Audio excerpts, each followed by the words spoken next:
USA Radio News with Tim Berg.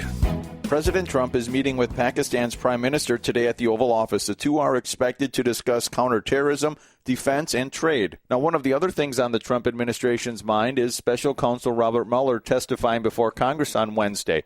White House advisor to the president, Kellyanne Conway, tells Fox News she believes it's a huge waste of money. They work for you. This is your money. You already paid for the Mueller report and the Mueller investigation. Now they want Bob Mueller. They want to drag him before Congress and have him read out loud. The body of former Supreme Court Justice John Paul Stevens is lying in repose at the Supreme Court.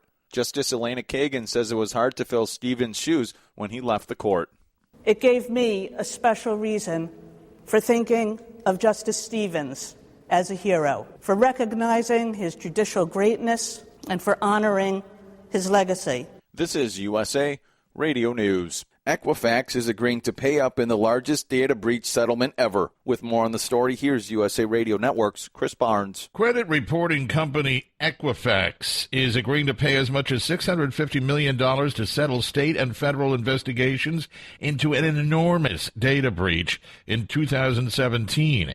It compromised 143 million Americans' personal information, right down to Social Security numbers. Arizona Republican Senator Martha McSally tells Fox News she's glad the Senate Minority Leader paid a trip to the border last week. I'm glad the Democrats and Chuck Schumer finally see there is a crisis at the border. They need to come to the table now and work with us to solve it. Senator Schumer toured a detention center near McAllen, Texas, and called the conditions inhumane. Now, Democrats are continuing to demand basic protections for illegal aliens being held in Customs and Border Protection custody. The president and Schumer are expected to sit down to talk about the border soon. This is USA Radio News. At least 19 people have died since early June after drinking alcohol tainted with methanol in Costa Rica, prompting a national alert and widening the focus of a problem of bootleg alcohol in Latin America. The Costa Rican Health Ministry says at least 14 men and 5 women ranging from 32 to 72 years of age have died drinking liquor. Dr. Devi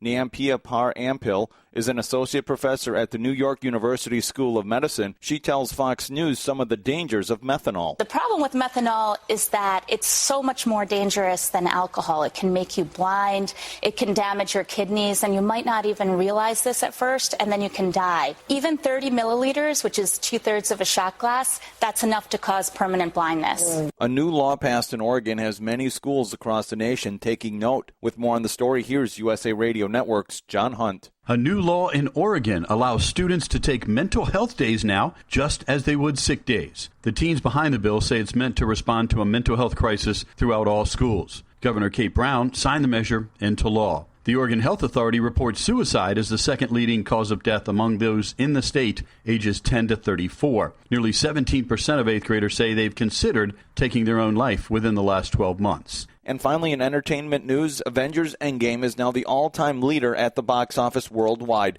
The movie grossed $2.8 billion, overtaking Avatar this weekend. For USA Radio News, I'm Tim Berg.